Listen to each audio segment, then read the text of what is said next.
Créé en 1969, le Judo Club Spatial de Kourou est un des plus vieux clubs du département. Comme les autres, l'année dernière, il lui a fallu encaisser la crise sanitaire. Pendant plus de 6 mois, les tatamis ont pris la poussière. Pour enfiler les kimonos, il a fallu montrer patte blanche et innover après un intense lobbying. On a eu des périodes difficiles où le contact était interdit, donc ça s'appelle du judo air, mais c'est très compliqué, surtout pour des enfants. Et en fait, avec les responsables sport de la préfecture, on s'est rapproché de la Fédération française de judo et le contact a pu arriver. Le contact aujourd'hui autorisé, c'est tout un protocole et de nouvelles habitudes qui ont été mises en place.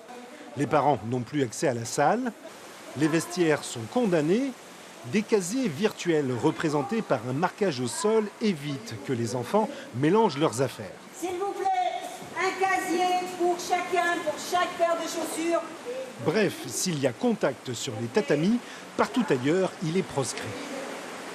Donc en premier, ce qui a été mis en place, c'est une entrée, une sortie, de manière à avoir un flux qui ne permet pas de faire des rassemblements au niveau du club. Alors ce qui a été très très bien, c'est la grande participation des parents. Mais voilà, comme pour la Ligue, qui a perdu un bon tiers de ses licenciés, le JCSK a vu ses effectifs des plus de 15 ans et les adultes s'éloigner des dojos à la faveur des interdits sanitaires.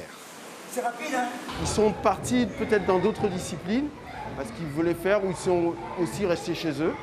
Et puis maintenant, le tout, c'est relancer la machine et c'est quelquefois très compliqué. Pour remobiliser les troupes, le 6 février prochain, la Ligue organise son Kagami Biraki à Susini. Une cérémonie de Nouvel An, l'occasion de se rassembler dans la tradition et de retrouver le chemin des salles.